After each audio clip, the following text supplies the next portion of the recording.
This is the X-Zone Broadcast Network, broadcasting worldwide on broadcast affiliates and satellite program providers, including CNN Broadcast Network, Sirius Satellite Network, Star Media, Good News Radio Network, Angel Broadcast Network, Wiki Broadcast Network, and WPBN TV. For more information on the X-Zone Broadcast Network, visit us at www.xzbn.net.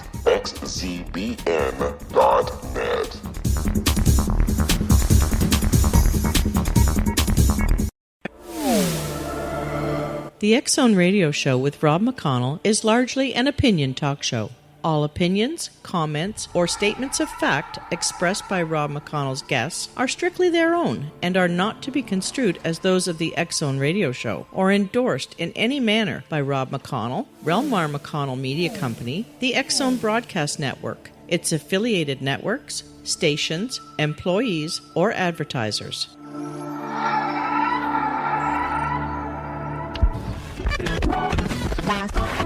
All Hit Radio.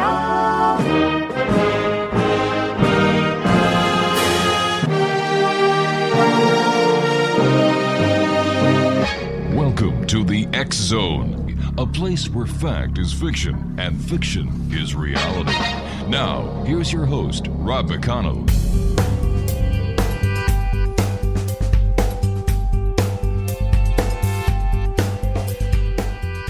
Welcome back, everyone. This is the X-Zone. I am Rob McConnell, coming to you from our broadcast center and studios in Hamilton, Ontario, Canada. If you'd like to send an email, xzone at xzoneradiotv.com, on all social media sites, X-Zone Radio TV. And if you'd like to find out what great programming we have available for you, 7/24/365 on the X-Zone Broadcast Network, www.xzbn.net. X-Zone Nation, my guest this hour is no stranger to anyone who has ever read a book or listened to a radio show or watched a TV show when it comes to UFOs and much more.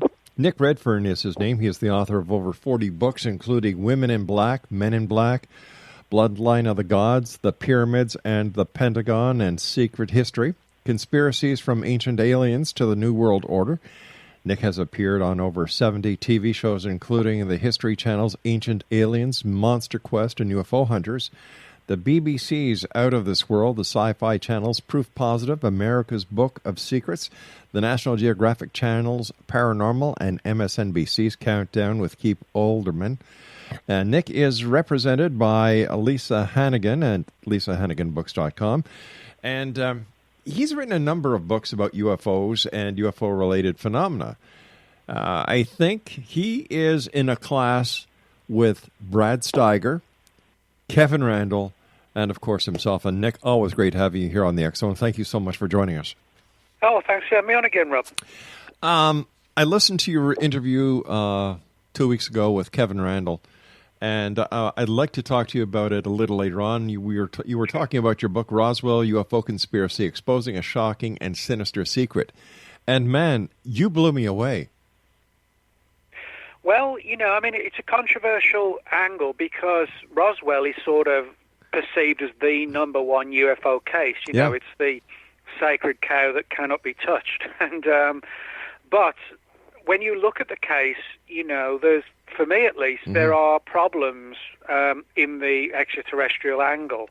And over the last sort of 12, 13 years, I've been digging into a sort of arguably an even more controversial theory for what happened at Roswell, which ties in with not a crashed UFO and dead aliens, but early post-Second World War experiments using human test subjects in high-altitude exposure experiments and things like this, and some of them being Japanese personnel brought over at the end of the Second World War.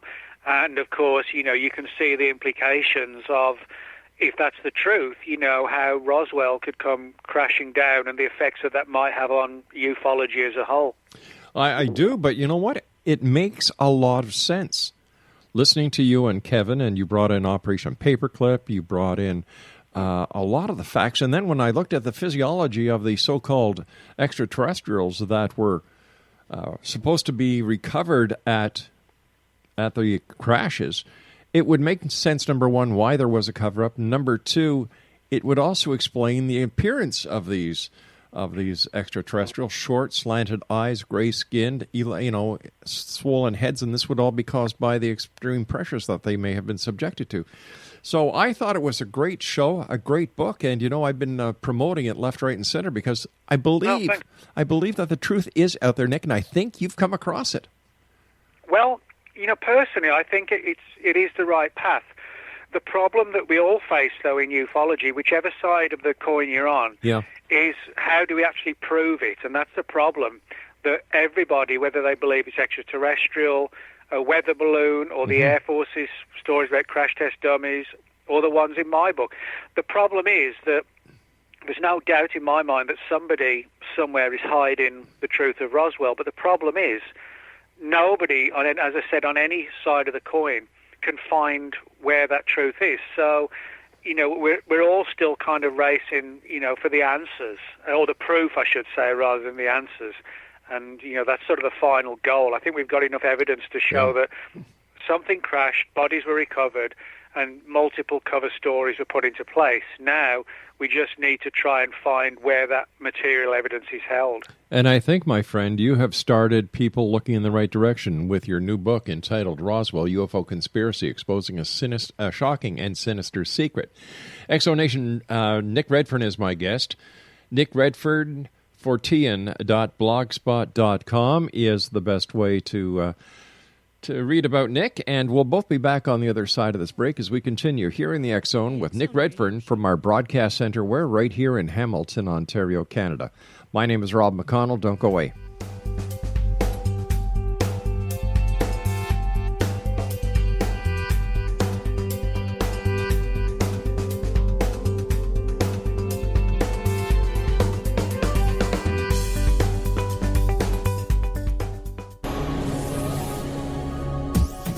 This is the X Zone Broadcast Network, broadcasting worldwide on broadcast affiliates and satellite program providers, including CNN Broadcast Network, Sirius Satellite Network, Star Media, Good News Radio Network, Angel Broadcast Network, Wiki Broadcast Network, and WPBN TV. For more information on the X Zone Broadcast Network, visit us at www.xzbn.net.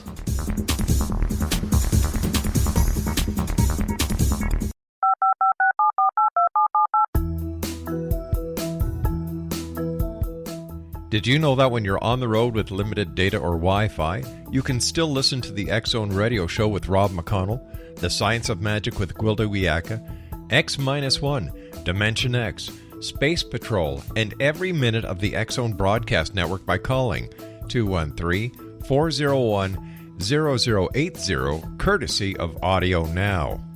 No smartphone, app, or internet needed.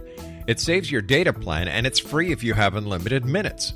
Call 213-401-0080 to listen on any phone, anytime, anywhere. Remember, 213-401-0080 for the best of the paranormal, parapsychology, and sci-fi radio programming anywhere, 24/7, 365.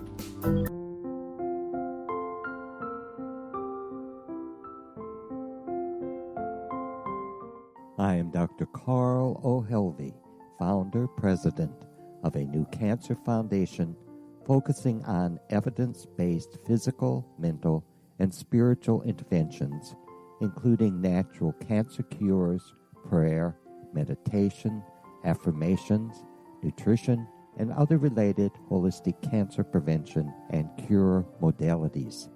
These are used in cancer education, research, and financing care.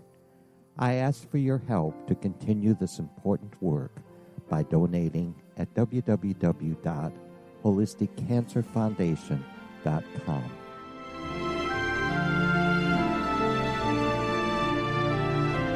Hello, I'm Pete Marsh. With my daughter Justina, we will be presenting the new radio show, Too Good to Be True. If something seems too good to be true, it usually is. But with the help of Justina's amazing gifts, we're going to gain insight into questions that don't yet have complete answers. Have you wondered who built Stonehenge and for what reason? Why are crop circles found in the same region as Stonehenge and elsewhere? Are crop circles a hoax, or are they created with technologies that we have little knowledge of? Who built the pyramids in Egypt and also in other countries? How and why were they built? Was the Titanic switched with the Britannic as part of a gigantic insurance fraud, or for more insidious reasons? What caused the Tunguska event when trees were flattened over an 800 square mile area in Siberia? Will the new insights be too good to be true? Well, that will depend on what you are prepared to believe. Please join us as we start on this journey together. For more information on Too Good to Be True, visit www.xzbn.net. Little children aren't the only ones afraid of the dark. Millions of soldiers return from war zones with PTSD, anger, frustration, fear, and loneliness, much of which surfaces during the darkness of the night. You have the chance to change the lives of these American heroes. Songs and Stories for Soldiers.us provides free MP3 players for these men and women. With a list of 3 million songs in 16 different styles, 100,000 audiobooks, and 30,000 old-time radio programs, every veteran can find something to soothe and comfort them at no cost. All our players contain an 8-hour audio program designed to help veterans fall asleep. With 1,500 plus vets now participating, it's our goal to deliver 10,000 audio players this year. Go to our website at songsandstoriesforsoldiers.us. Help us help a veteran make it through the night.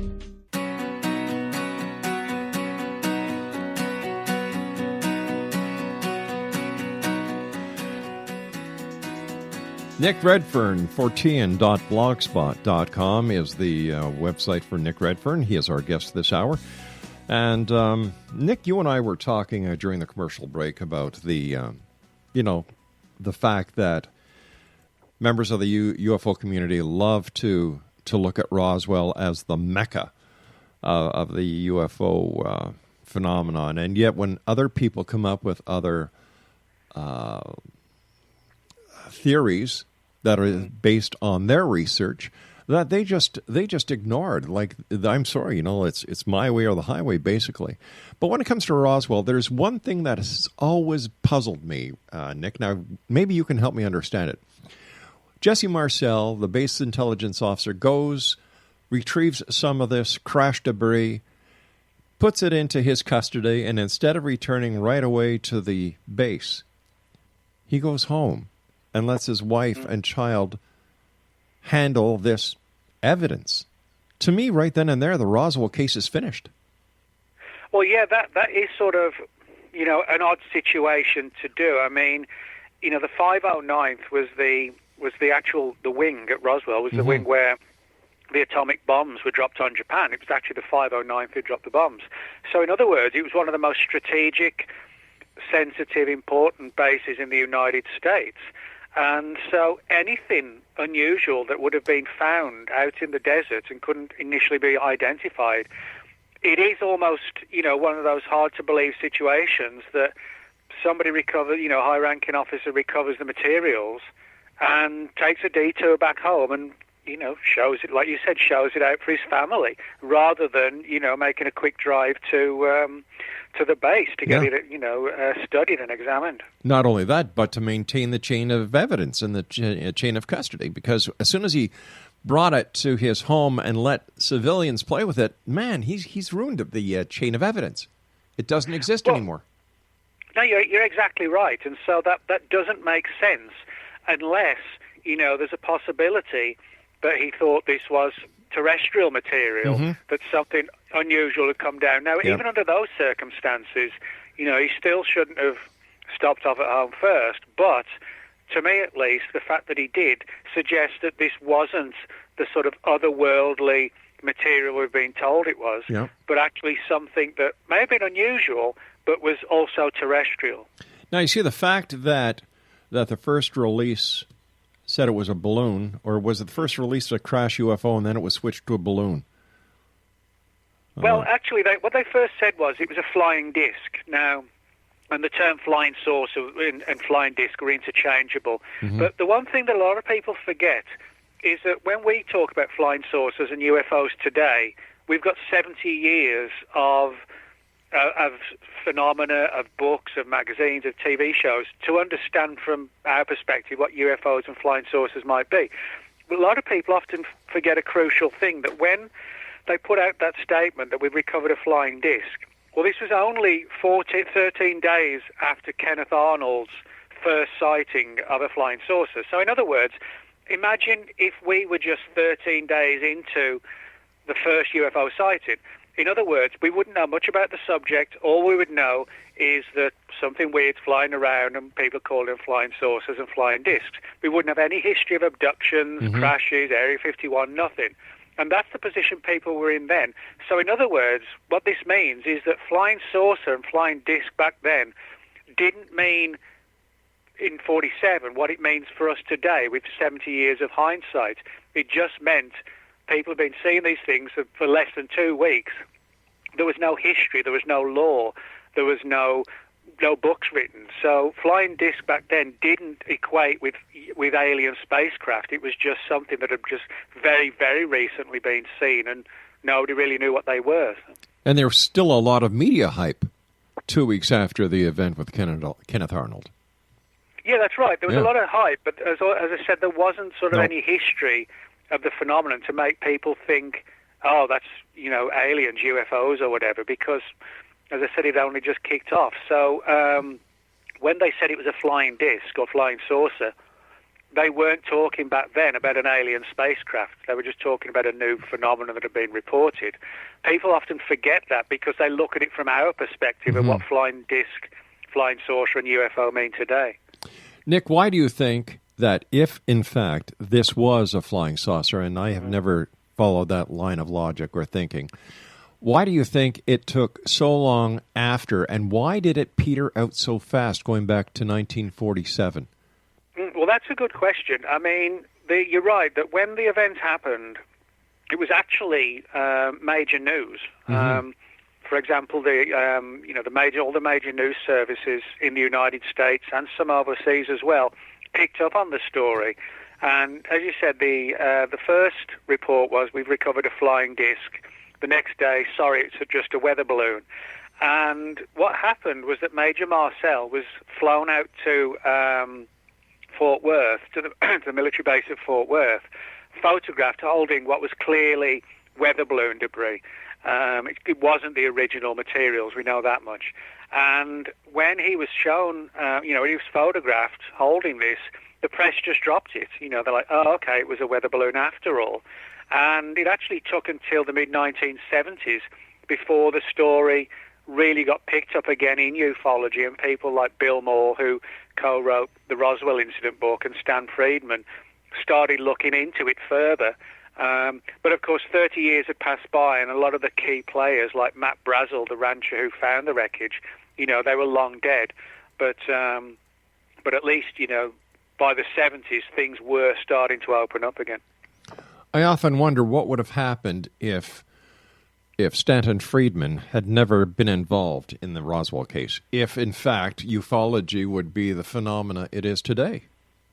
Well, probably not, and certainly not with Roswell, because what happened was, it was purely by chance, after a media appearance, that Stan actually heard this story, oh, you need to speak to this guy about this event he was involved in. He was involved in a crashed UFO back in 47.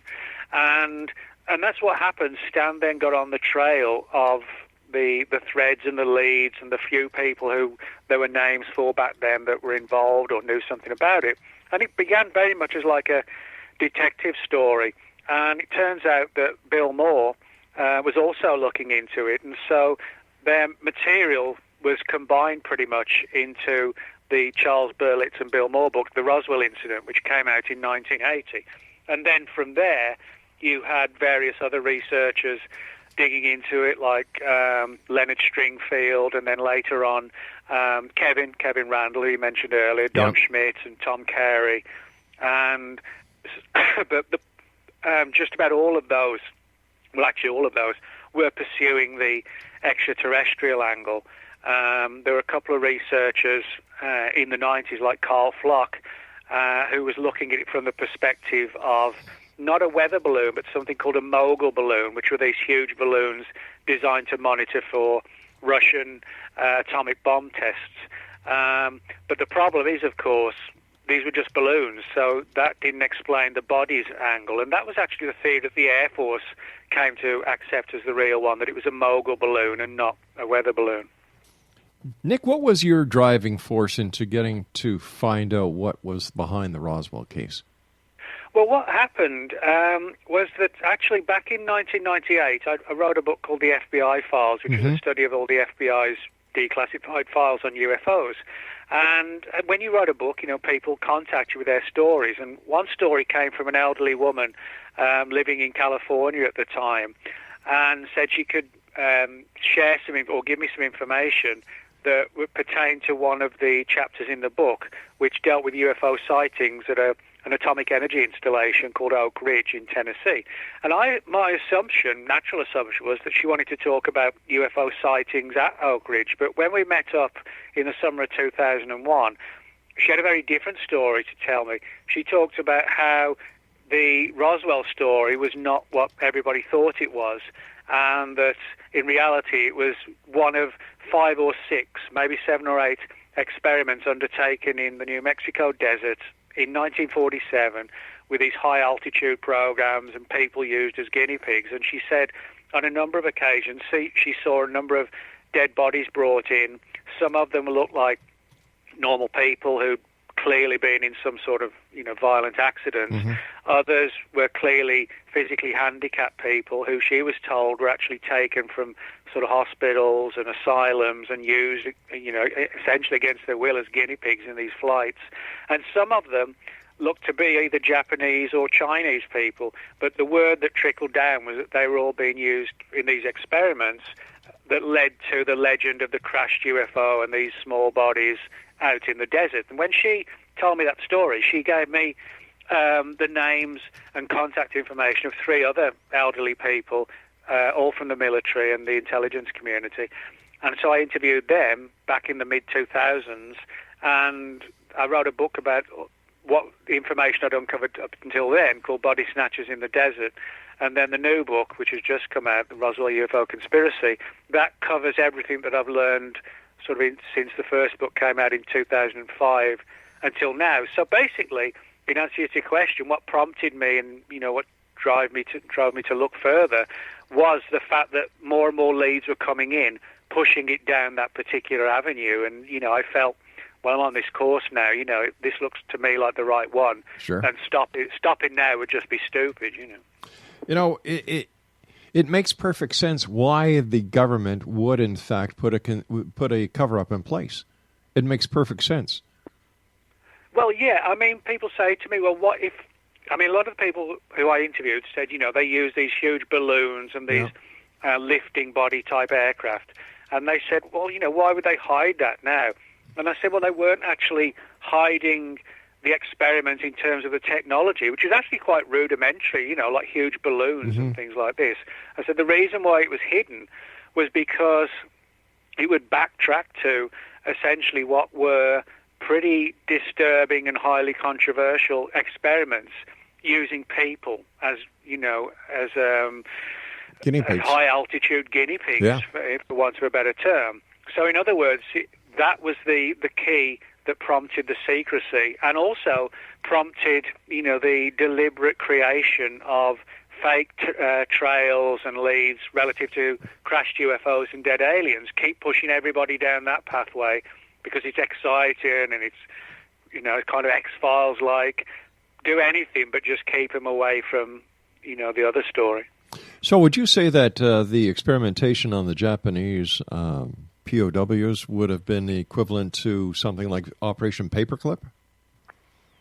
Well, yeah. Everybody I interviewed, I mean, for people who don't know, Operation Paperclip was a legitimate government program at the end of the Second World War to bring, after the Germans were defeated, a lot of the Nazi rocket scientists were brought over to work out at White Sands and elsewhere in New Mexico to launch captured German V-2 rockets, because this was sort of the very, very early years of what would lead to, the space program. It was in its infancy, but we're talking about very high-flying rockets.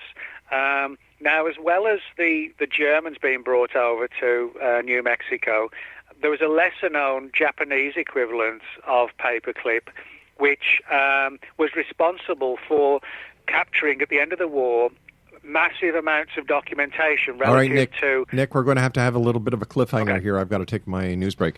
Exonation, Nick Redfern is our special guest. Nick Redfern, fortean.blogspot.com, and Nick and I will return on the other side of this break as we continue here in the X Zone from our broadcast center in Hamilton, Ontario, Canada. Don't go away.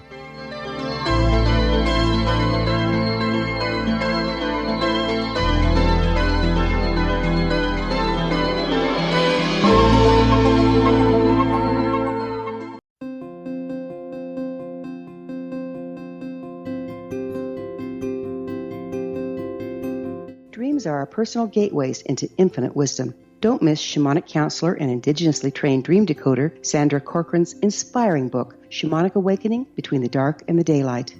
This remarkable work chronicles Sandra's 35 years of experience with diverse wisdom keepers and her initiations throughout the Americas and across the British Isles, Turkey, Greece, and Egypt. Sandy's knowledge of symbology, psychology, and myth influence her dream blog and workshops.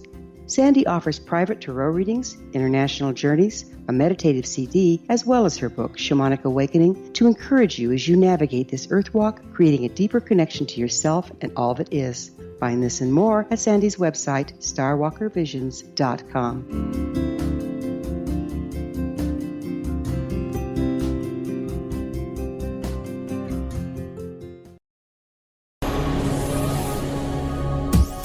This is the X Zone Broadcast Network, broadcasting worldwide on broadcast affiliates and satellite program providers, including CNN Broadcast Network, Sirius Satellite Network, Star Media, Good News Radio Network, Angel Broadcast Network, Wiki Broadcast Network, and WPBN TV. For more information on the X Zone Broadcast Network, visit us at www.xzbn.net.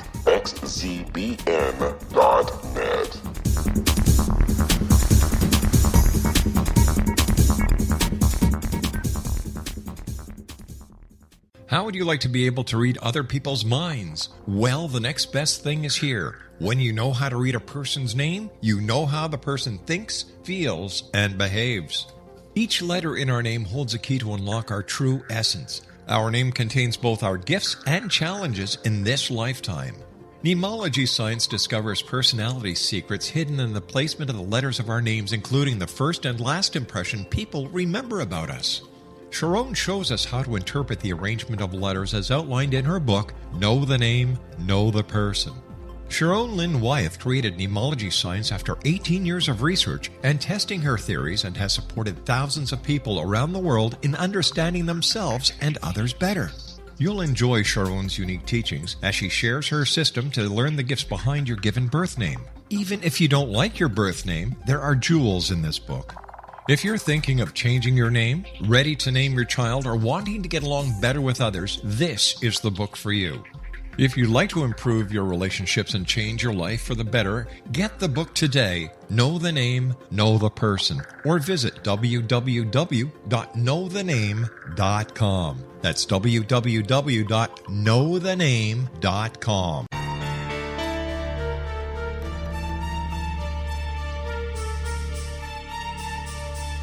Hello, I'm Justina Marsh, and with my dad Pete, we are going to present a new show called Too Good to Be True. Together, we are aiming to discover more truths about this world and beyond. Do you have unanswered questions about the world? Do you ever wonder about aliens, conspiracy theories, or the universe? There are many shows discussing subjects such as pyramids or UFOs, but we want to relay this information based on our own research, including from spiritual means. Hopefully, listeners will be helped with their own beliefs and will appreciate the psychic insights that add to the previous research and information. We both look forward to sharing this insight and beginning this journey with our listeners. Visit xzbn.net for more information about when to listen.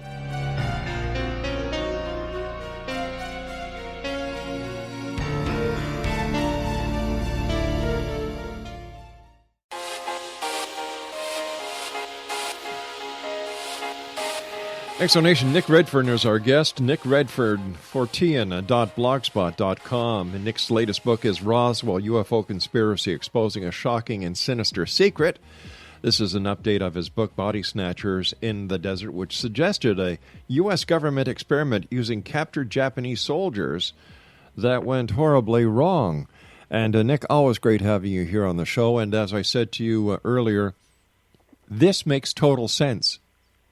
It makes total sense. And, you know, listening to your interview with Kevin and reading the material, there is no wonder that the United States government or any other government would want to keep this covered up.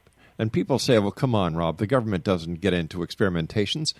No, my gosh, what was the name of that experiment that they were doing at the Allen Memorial Institute in Montreal, testing LSD? The CIA was involved in the testing of LSD people.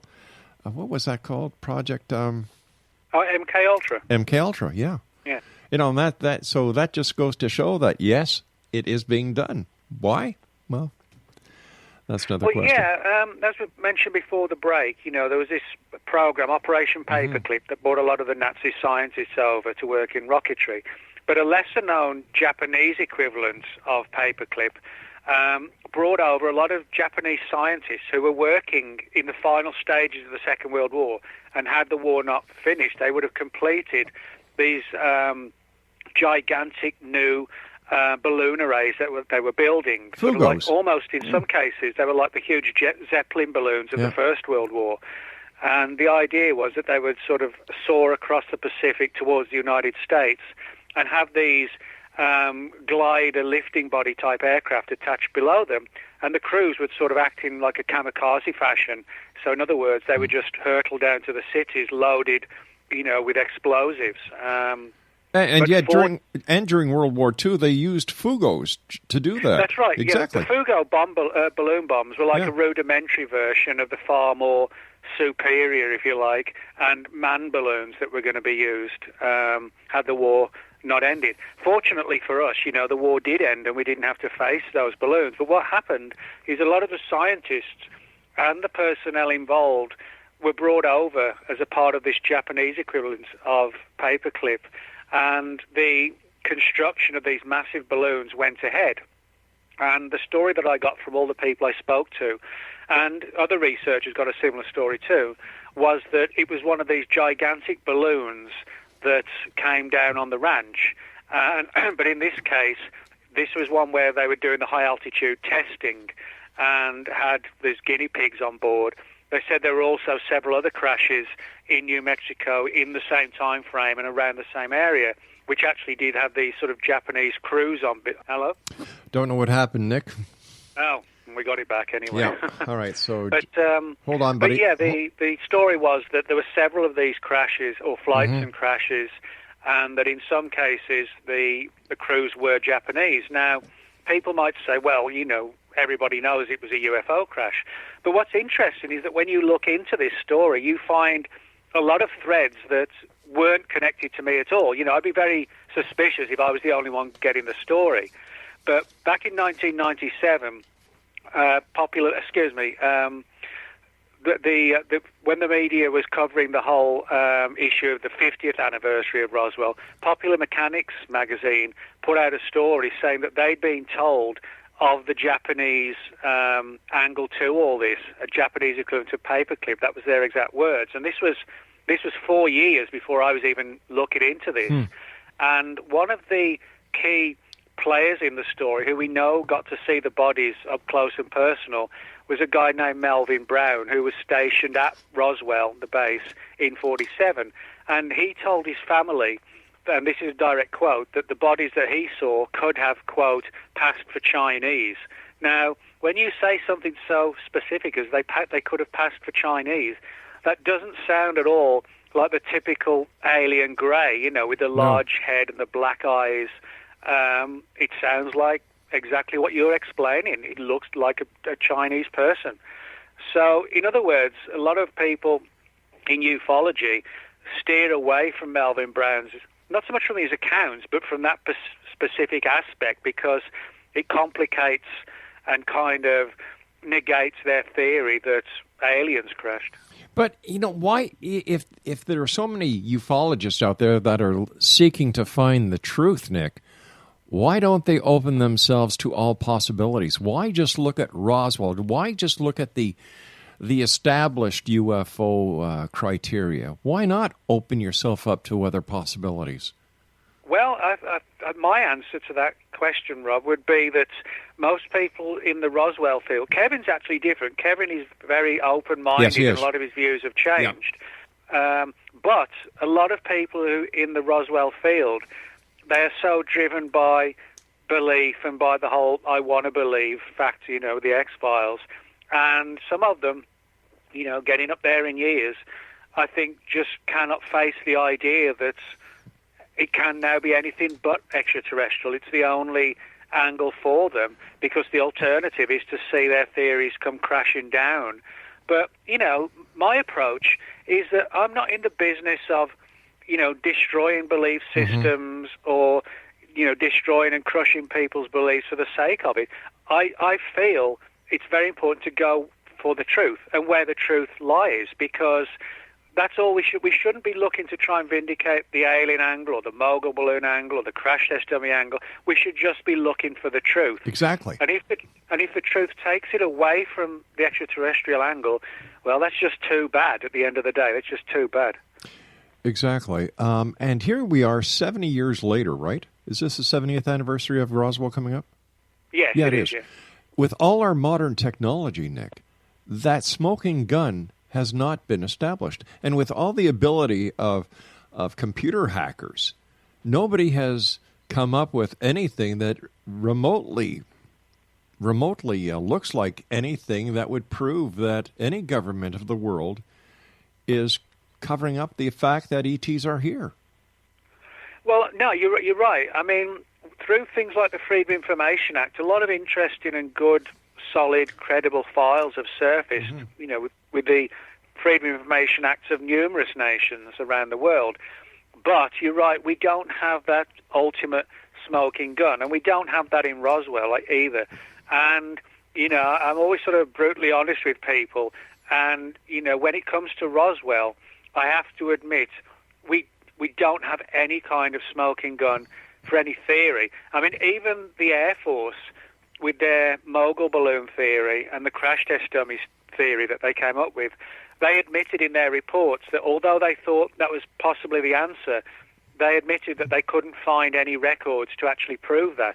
But equally, they couldn't find any UFO records. And I don't believe the Air Force was lying at all. I differ from a lot of people in ufology. I do think someone's hiding the truth of Roswell, but I don't think it's the people who we think it should be, like the Air Force or the CIA or the Pentagon. I think it's more sort of like a hidden government within the government, like a shadow government, rather than the elected government, so to speak. And so I think the problem is, not only do we not have the smoking gun for Roswell, we don't even really know where to go and look for that evidence.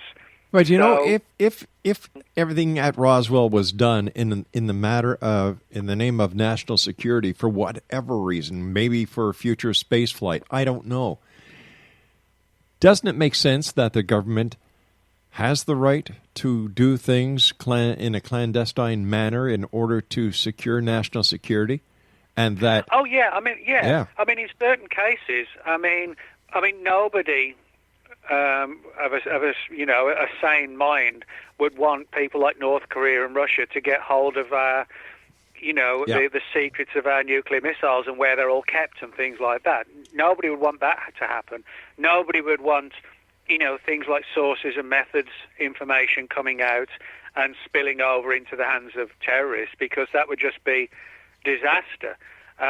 So yes, that there are highly legitimate reasons, where national security is not just vital, but it's common sense as well. But when it comes to something like, an experiment that occurred 70 years ago, well, maybe the time is now just to bring it all out and just let's get it out and just see where, things fall.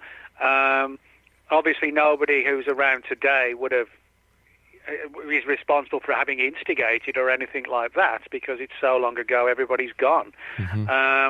But I think, if this is the answer, I would hope that at some point somebody would come forward and say, well, yep, this is the answer, and, it was kind of a bit of a dark time in the early post-war era. We were looking at the Soviets for the next big problem, and, we were trying to get things into space and rocketry, and somebody crossed the line, and we're sorry, I would hope something like that might be said. But do you think that the members of the UFO community and those who believe that there is a government conspiracy or cover-up in place would actually believe that? No. I think they would see it as just another layer of the conspiracy and another cover story. I mean, people have said that to me. Well, how do you know you haven't been deceived with another cover story to hide the fact that aliens really crashed?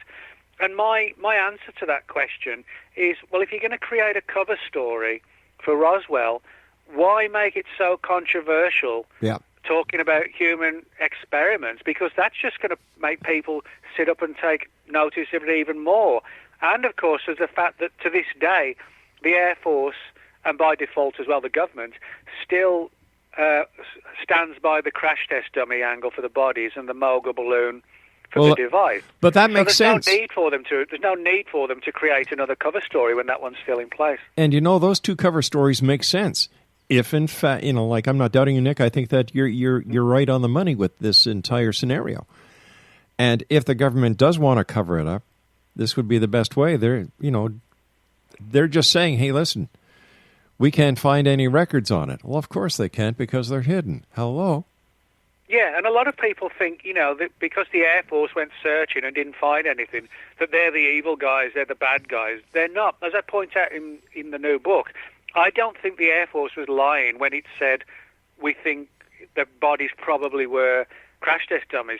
People don't realize that when you have such secrets of so paramount security and concern, that the average person, or even a high-ranking person in the military, may actually not know that, or be cleared, to even find this material. So in other words, they're looking around for it, they can't find it, and ufology just says, oh, well, they didn't really look for it. But I think they actually did. But I think they reached a brick wall in the same way, ironically, that we do in the UFO community. Nick, stand by, my friend. You and I have to take our final break for this hour. X-Zone Nation Nick Redfern is our special guest. We're talking to Nick about his latest book, Roswell UFO Conspiracy, Exposing a Shocking and Sinister Secret. And if you'd like to, check out Nick online, nickredfern14.blogspot.com. And Nick and I will be back as we wrap up this hour here in the X-Zone from our broadcast center in Hamilton, Ontario, Canada.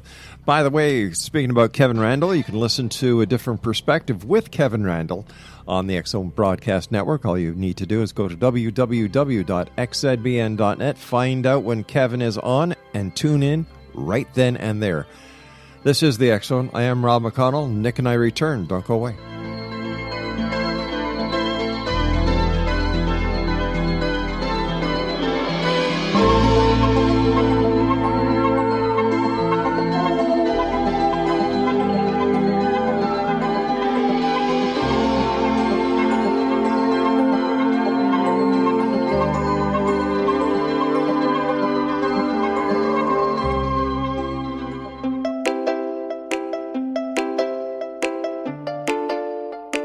Are you curious? Do you want to learn more about how the world works and have fun at the same time?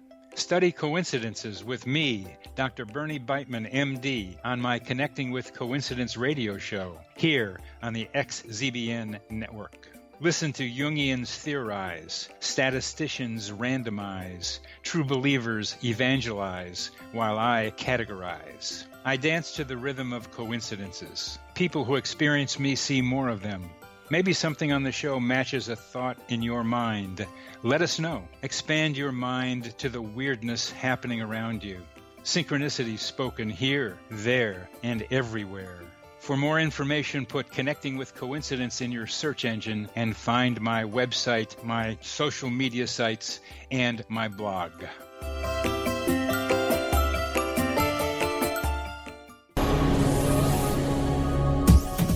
This is the X-Zone Broadcast Network, broadcasting worldwide on broadcast affiliates and satellite program providers, including CNN Broadcast Network, Sirius Satellite Network, Star Media, Good News Radio Network, Angel Broadcast Network, Wiki Broadcast Network, and WPBN TV. For more information on the X-Zone Broadcast Network, visit us at www.xzbn.net.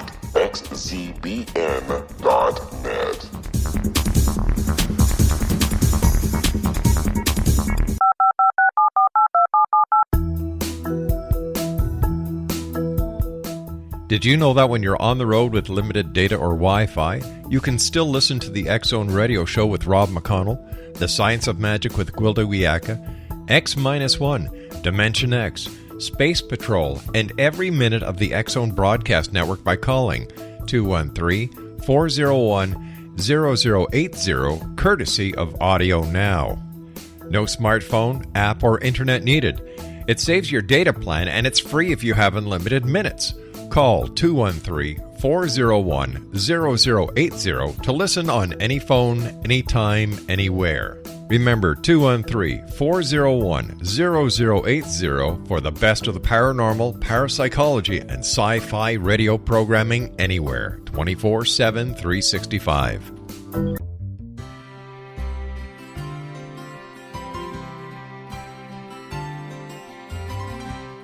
True healing must address 4 levels: physical, emotional, mental, and spiritual, for us to live joyful and productive lives.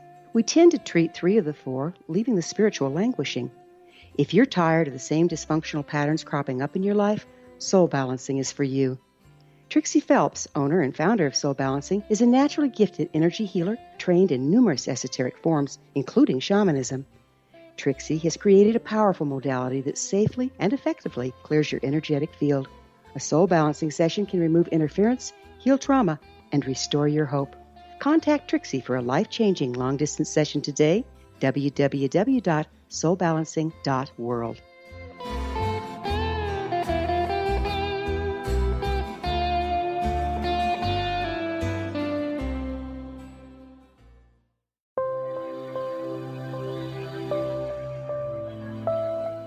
There's a legend shared by many indigenous cultures of a time when the nations were cast to the 4 corners of the world. Each nation was given a body of sacred knowledge that held a different portion of the truth to preserve. True reality could not be known until all the nations reunited, combining the information. If a single one was missing, the world could not be reborn and darkness would prevail. The Science of Magic Radio is dedicated to reuniting the sacred knowledge. With the understanding, none of us has all the answers, but together we can open new perceptions and possibilities. Through our combined vision, the world can be reborn into a place where darkness no longer prevails. Join me, Gwilda Wiyaka, and the Science of Magic daily on the X-Zone Broadcast Network, xzbn.net, or visit us at thescienceofmagic.net.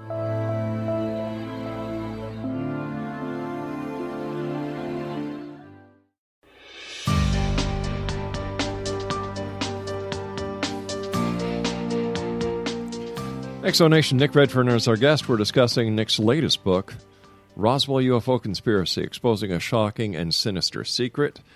And if you'd like to get a hold of Nick online, it's nickredfern14.blogspot.com.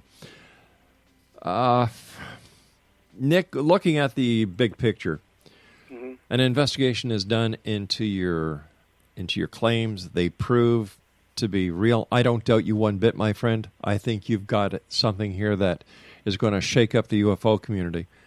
What will the findings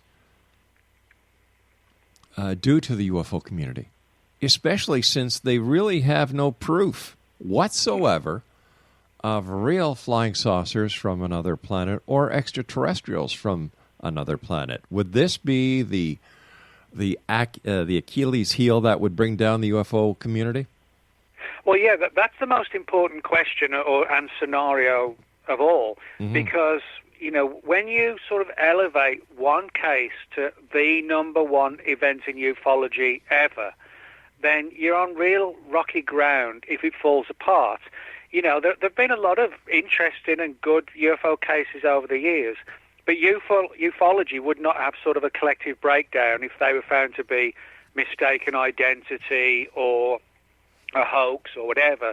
But with Roswell, because it's been elevated to that level of becoming untouchable, if it does collapse, and ufology as a unit has put all its hopes and faith in this one theory, then I can actually see that the UFO scene would probably fragment to a massive degree.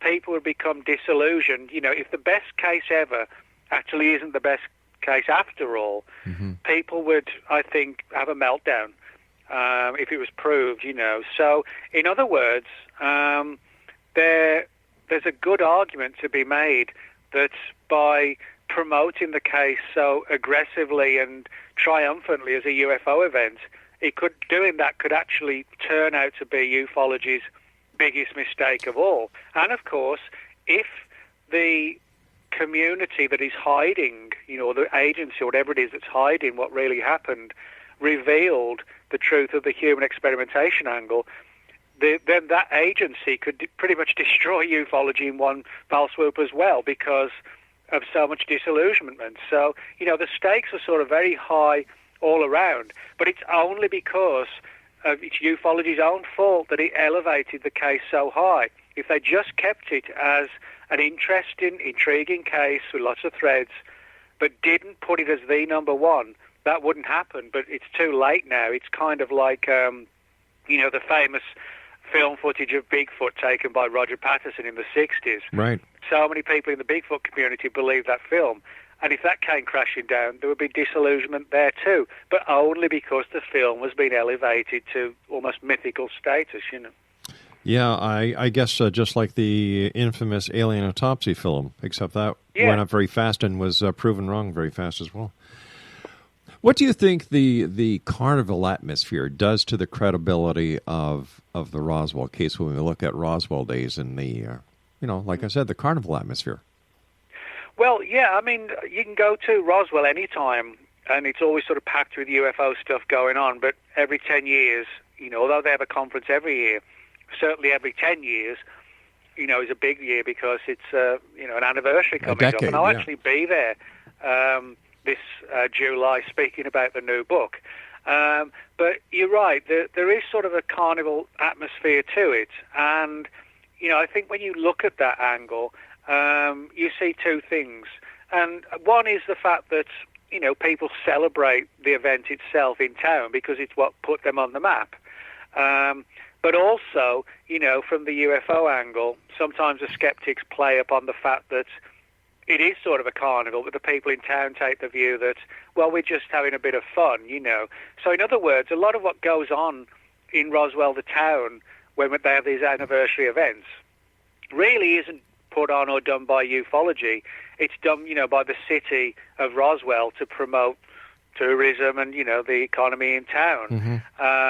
Yes, you have people from ufology speaking out there, but they're not the ones, you know, who are sort of responsible for that kind of atmosphere. And I don't mind, you know, I don't mind a light-hearted approach to ufology and, you know, and kicking back and chilling out and everything else. I think sometimes, you know, the scene gets overly serious and pompous, so that doesn't bother me. But I think the only downside of these events is that, for obvious reasons, you know, they champion the UFO angle at the expense of everything else, really. What I often wonder what Roswell, New Mexico would be without the alleged crash. Well, that's a very good question. I mean, it was the birthplace of John Denver, so so maybe he would be the you know, the number one. Although he's dead now, you know, the number one legend in Roswell, maybe. Nick, you mentioned briefly Bigfoot. Anything new or exciting in the Bigfoot arena? Not really. You know, it's just kind of the same old stuff of sightings and blurry film footage and et cetera, et cetera. But, you know, I actually do think there's something to that. But, you know, that's sort of a totally different kind of enigma. You know, you've got ufology and then you've got what's called cryptozoology, the study or the search for unknown animals, which covers everything from like the Loch Ness Monster, Ogo Pogo, Champ, the Abominable Snowman, and so on. So but that's my other big interest aside from UFOs is the whole issue of cryptozoology. Nick, I've been doing this show for 26 years, 5 nights a week, 3 to 4 guests a night. Nothing over 26 years has changed except the audience. That's right. You're right. And that's part of ufology and cryptozoology's, not just their problem, but their fault, in the sense that I think too much in all of these sort of areas of research, these disciplines, it comes down to the belief and a yearning for it to be this or that overwhelms the idea of just, an open, balanced investigation. I mean, the problem with a lot of ufology is that it isn't investigative journalism. What it is people latching onto exciting stories and sharing them. Well, that's not really investigating something to try and get to the heart of it. It's basically recycling exciting tales. And if people want that, well, that's how it goes. Yeah. But I don't think we should want that. We should want, the answer. But the problem is, I think, particularly like this Roswell angle, I know a lot of people in the Roswell community have heard this story, but they won't investigate it. And I think some of them, the reason they won't investigate it is because the fear of what they might find. They prefer like an ignorance is bliss angle or approach better. Whether it's the UFO community, whether it's the Bigfoot community, whether it's the ghost hunters, people, I've said this many times, nothing has changed in 26 years, and people say, well, why do you keep doing this show? And I say, because the truth is out there. And by bringing as many people to this forum that we have, one day, Nick, I really believe the truth will be forward, will come out, whether it's with George Noory, myself, or any of the other shows that are out there. The truth is out there. Nick, I want to believe, but I want to see proof. No, I get that. We all want to believe in something, that's our nature as people. I mean, for me, despite the fact that I'm highly doubtful that aliens crashed at Roswell, I do believe there's a real UFO phenomenon. I mean, the reason I got involved, my dad worked in the British Royal Air Force on radar. He was a radar mechanic, and he was actually involved in several weird UFO events in the Cold War. And I do think there's enough evidence, although it's not evidence but testimony, that there is some sort of creature of some kind that has become known as Bigfoot. But it doesn't mean I buy into every story. But people, again, like with Roswell, it's kind of like, because it's been elevated so high, if you say you don't think aliens crashed at Roswell, people also assume you don't believe in UFOs. That's the power that Roswell has. People can't extract Roswell from the UFO phenomenon and vice versa. It's like they're not. It's not possible, to remove one from the other. That's how it's seen, and that's the problem. So what's next for you, Nick? What are you up to next?